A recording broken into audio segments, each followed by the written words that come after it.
प्रिय विद्यार्थियों, सुप्रभात। आज हम कक्षा 10 में हिंदी के पाठ्य पुस्तक में जो पद्य भाग का 5 का पाठ है, कवि कृपाराम खिड़िया द्वारा रचित, उसका अध्ययन करेंगे। कवि कृपाराम राजस्थानी कवि एवं नीतिकार थे। उन्होंने राजियारा सोरठा नामक नीति ग्रंथ की रचना की। वे राव राजा देवी सिंह के समय में हुए थे। कवि कृपाराम खिड़िया शाखा के चारण थे। इनके पिता का नाम जगराम जी था, जो खराड़ी गांव वर्तमान पाली जिले में है, वहाँ के निवासी थे। वहीं पर ही कवि कृपाराम का जन्म हुआ। इनके पिता जगराम जी को नागौर के कुचामन के शासक ठाकुर जालिम सिंह जी ने जसूरी गांव की जागीर प्रदान की थी। वहीं पर ही कुछ लोग इनका जन्म मानते हैं। राजस्थानी भाषा डिंगल और पिंगल के उत्तम कवि एवं अच्छे संस्कृज्ञ होने के नाते उनकी विद्वता और गुणों से प्रभावित होकर सीकर के राव राजा लक्ष्मण सिंह और नरेश देवी सिंह इनकी प्रतिभा से बहुत प्रभावित हुए और इन्हें महाराजपुरा एवं लक्ष्मणपुरा की जागीर विक्रम संवत 1847 और 1858 में इन्हें प्रदान की थी। नीति संबंधी राजस्थानी सोरठों में राजियारा सोरठा सबसे ज़्यादा प्रसिद्ध है। भाषा और भाव दोनों दृष्टि से इनके समक्ष अन्य कोई दोहा संग्रह नहीं ठहरता। बताया जाता है कि कवि कृपाराम खिड़िया के सेवक थे राजा राम, जो बहुत ही विश्वास पात्र एवं सेवाभावी थे। कृपाराम उनके सेवाभावी से बहुत खुश थे, लेकिन सेवक बहुत उदास रहता था। जब उसे कृपाराम ने कारण पूछा तो उसने बताया कि उसके मरणोपरांत उसका नाम लेने वाला भी कोई नहीं बचेगा। तब कृपाराम ने उसे आश्वस्त किया और कहा कि वे अपनी कविता के माध्यम से उसे अमर बना देंगे, जिससे सारी दुनिया में उनका नाम है वो अमर हो जाएगा और लोग उन्हें याद रखेंगे।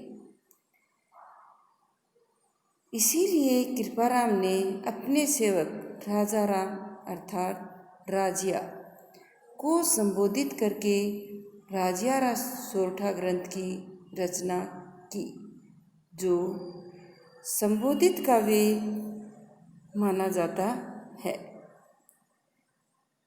माना जाता है कि कृपाराम द्वारा रचित सोरठों की संख्या लगभग 500 रही है, लेकिन 140 सोरठे ही उपलब्ध हुए हैं।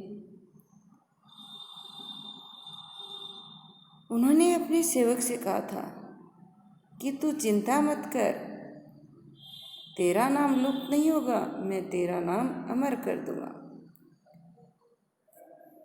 और सचमुच ही उन्होंने राजिया को संबोधित कर उनका नाम अमर कर दिया।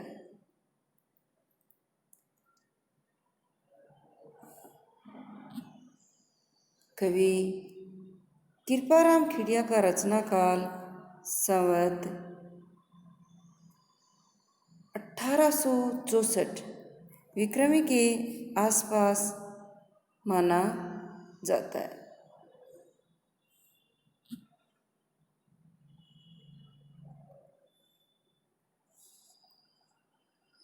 इनकी रचनाओं में राजियारा सोरठा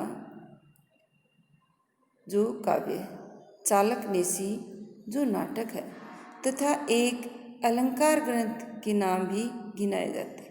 लेकिन वर्तमान में राजियारा सोरठा है वहीं उपलब्ध है, अर्थात राजियारा सोरठा ही उपलब्ध रचना है वो मानी जाती है। राजियारा सोरठा राजस्थानी भाषा में संबोधन नीति काव्य की प्रथम रचना मानी जाती है, जिसमें डिंगल भाषा का प्रयोग हुआ है। इन्होंने डिंगल और पिंगल दोनों भाषाओं का प्रयोग किया था। सोरठा है वह छंद है तथा वेण सगाई मुख्य इसमें अलंकार है।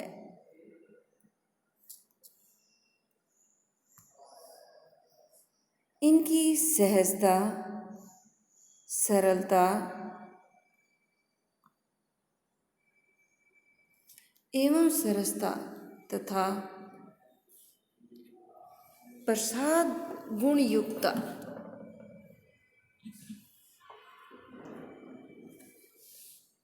के कारण राजियारा सोरठा लोक समाज में बहुत प्रसिद्ध है। अब हम पाठ परिचय का अध्ययन करेंगे। संकलित जो पाठ है उसमें हिम्मत एवं पराक्रम का महत्व बताया गया है। सदसंगति का लाभ, आपदा से पहले प्रबंधन के महत्व को स्पष्ट किया है। इनमें मानव जीवन में वाणी को महत्वपूर्ण बताते हुए सोच समझकर एवं मधुर वचन बोलने का उपदेश दिया गया है। कवि के अनुसार एक आदर्श समाज में गुणों की पूजा होनी चाहिए। इन सोरठों में कवि की विद्वता, बहुज्ञता एवं अनुभव की व्यापकता भी प्रकट होती है। प्रिय विद्यार्थियों, अब राजियारा सोरठा है उसका हमें अध्ययन करना है, जिसका बारीकी से अध्ययन करेंगे और सभी समझने का प्रयास करें। गुण अवगुण जिन गाँव सुने न कोई सांभले, उन नगरी विच नाव रोई आछी राजिया।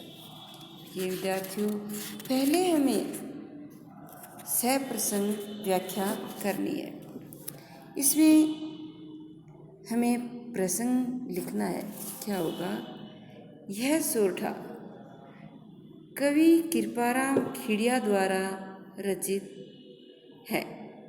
इसमें गुणों का महत्व बताया गया है, या ये कहें कि गुणहीन लोगों के मध्य रहना उचित नहीं है। यह प्रसंग हुआ, फिर हम व्याख्या करेंगे। क्या होगी? कवि कृपाराम खिड़िया कहते हैं कि हे राजिया, जिस स्थान पर या जिस गांव में कोई भी गुणों व अवगुणों में गुण अवगुण, गुण और अवगुण में जिस गांव में सुने न कोई सांभले, ना ही कोई उनके बारे में सुनता है और ना ही कोई सम्मान करता है। अर्थात गुण और अवगुण में कोई अंतर नहीं करता है, अच्छे बुरे के अनुसार आचरण नहीं करता है। उस स्थान पर, उन नगरी, उस शहर, उस स्थान पर, विच ना उसके मध्य रोई आछी राजिया, उसके मध्य रहने से अपेक्षा निर्जन वन में रहना अच्छा है। यहाँ पे कवि समझाना चाहते हैं कि, या बताना चाहते हैं कि राजिया को संबोधित करके लिखा है कि हे राजिया, जिस स्थान पर या जिस नगर में, जिस शहर में, जिस गांव में यदि गुणों व अवगुणों में अंतर नहीं किया जाता है तो उस गांव की अपेक्षा निर्जन वन में रहना ही ज़्यादा उचित है। अर्थात उस गांव में नहीं रहना चाहिए जहां अच्छे और बुरे में कोई अंतर नहीं किया जाता है। अच्छे और बुरे को एक समान माना जाता है। अच्छे का सम्मान नहीं होता है, बुरे के समान ही उसे मान लिया जाता है। इसलिए उस जगह नहीं रहना चाहिए। यदि गुणों का ही आदर नहीं होता है और अवगुणों का निरादर नहीं होता है तो फिर वहाँ रहने से क्या फ़ायदा है। वहाँ पर तो गुणी व्यक्ति का सम्मान ही नहीं होता है, उसे अवगुणी के बराबर ही मान लिया जाता है। इसलिए वहाँ नहीं रहना चाहिए। इसमें यदि हम विशेष लिखेंगे तो पहला होगा नीति सम्मत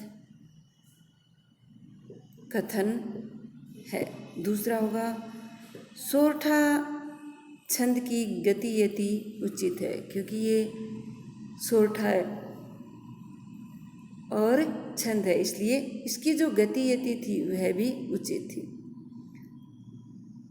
आगे वाला जो दूसरा सोरठा है उसे देखिए।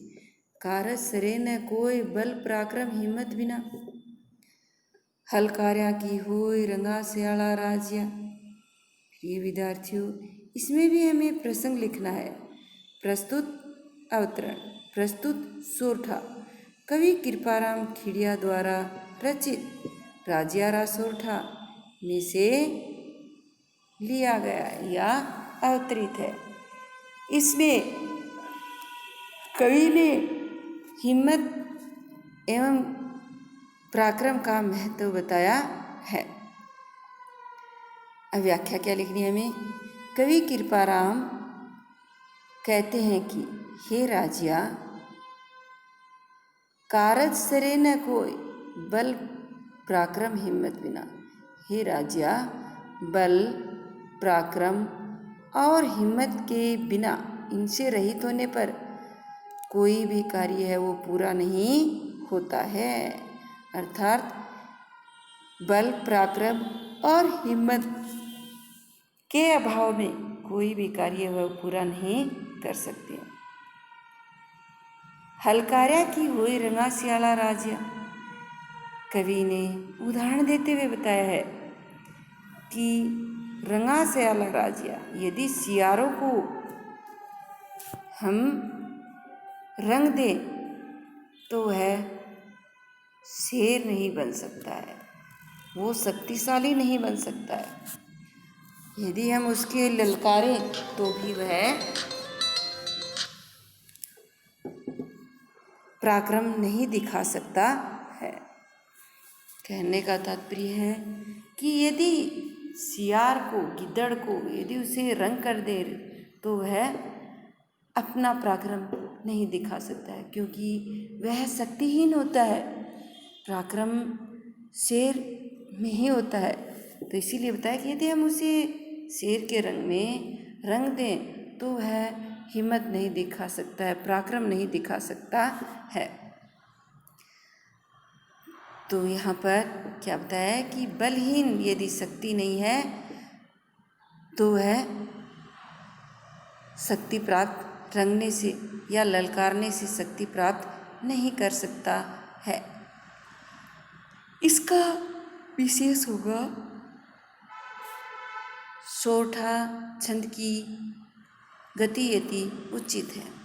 दूसरा, इसमें हमने राजस्थानी शब्दावली का प्रयोग किया है। और रंगा सियार होना, रंगा सियाला राज्य, तो रंगा सियार होना यहाँ मुहावरा भी है। आगे तीसरा देखिए।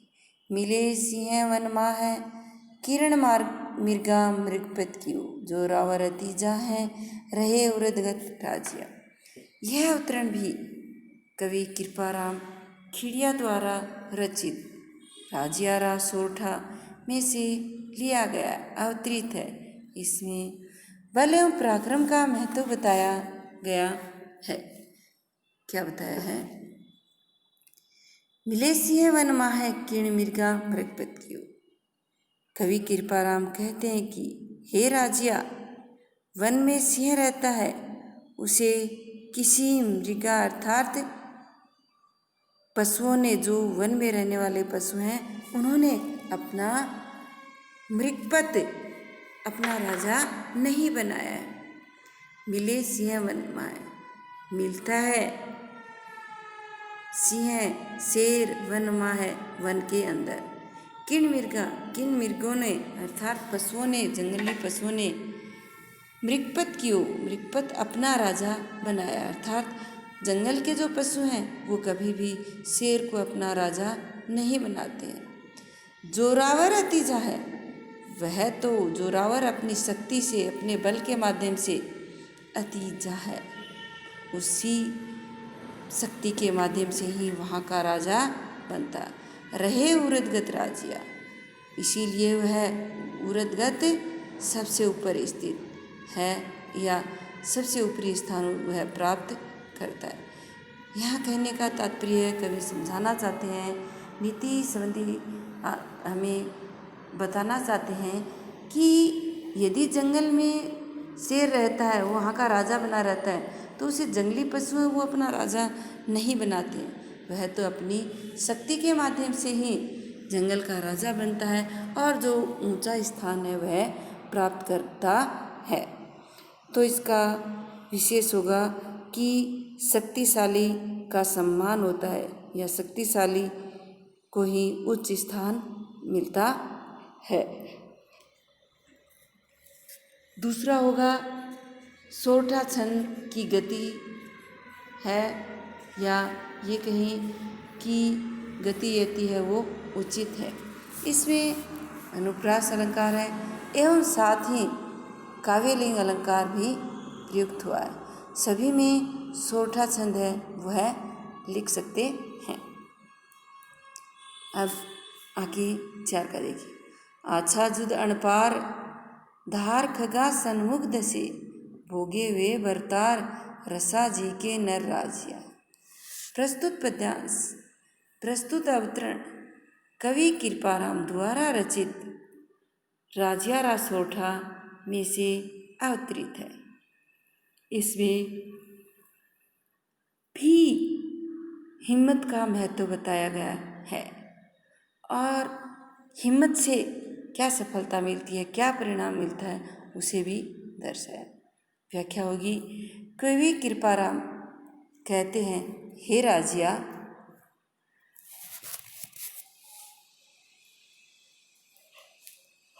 आछा जुद अणपार, अच्छा जुद युद्ध, अणपार अजय न हारने वाला। जो युद्ध में पूरी तरह से अजय रहते हैं, युद्ध युद्ध में अणपार अजय अच्छा होता है, अर्थात जो अजय रहते हैं। धार खगा सन्मुख दसे, जो धार खगा, खगा का अर्थ है तलवार, धार तलवार की धार के सामने भी डटे रहते हैं, सन्मुख सामने डटे रहते हैं। भोगे हुए भरतार रसा जी के नर राजिया, वहीं इस धरती के स्वामी अधिपति कहलाते हैं। क्या बताया कि वहीं इस धरती के मालिक हैं वो कहलाते हैं। अर्थात कवि यहाँ समझाना चाहते हैं कि हे राजिया, जो युद्ध में नहीं हारते हैं, अजय रहते हैं, वहीं उनका ही पराक्रम उचित होता है। जो तलवार की धार के सामने न डर के उसके सामने खड़े रहते हैं,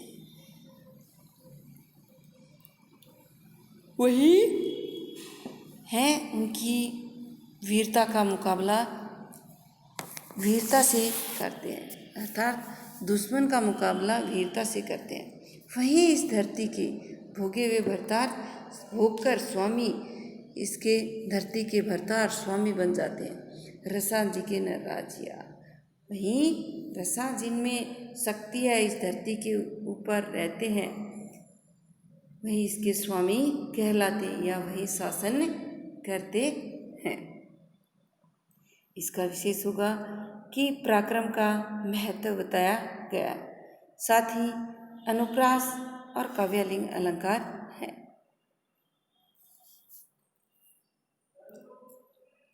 येणी सु अवदात कहनी सोच विचार कर, बेमोसरी बात रूढ़ी लगे न राज्य। इसका प्रसंग होगा प्रस्तुत पद्यांश कवि कृपाराम द्वारा रचित राजिया सोरठा में से अवतरित है या राजिया सोरठा है। इसमें कवि ने सोच समझकर या ये कहें कि अवसर देखकर बात कहने से संबंधित निर्देश दिया या संदेश दिया। क्या होता है, कवि कृपाराम कहते हैं, हे राजिया, सभी जो सोरठे हैं उसमें कवि कृपाराम कहते हैं हे राजिया। इस प्रकार से हमें व्याख्या में शुरू करना है। हे राजिया, इहणी सु अवदात,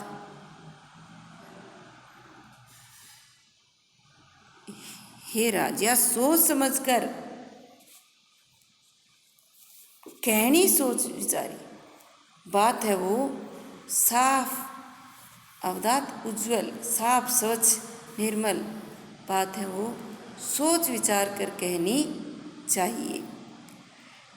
बेमौसरी बात रूढ़ी ने लागे राजिया, बेमौके की, बिना अवसर की, उचित समय न हो तो यदि कोई बात कही जाती है तो वह उचित नहीं लगती है।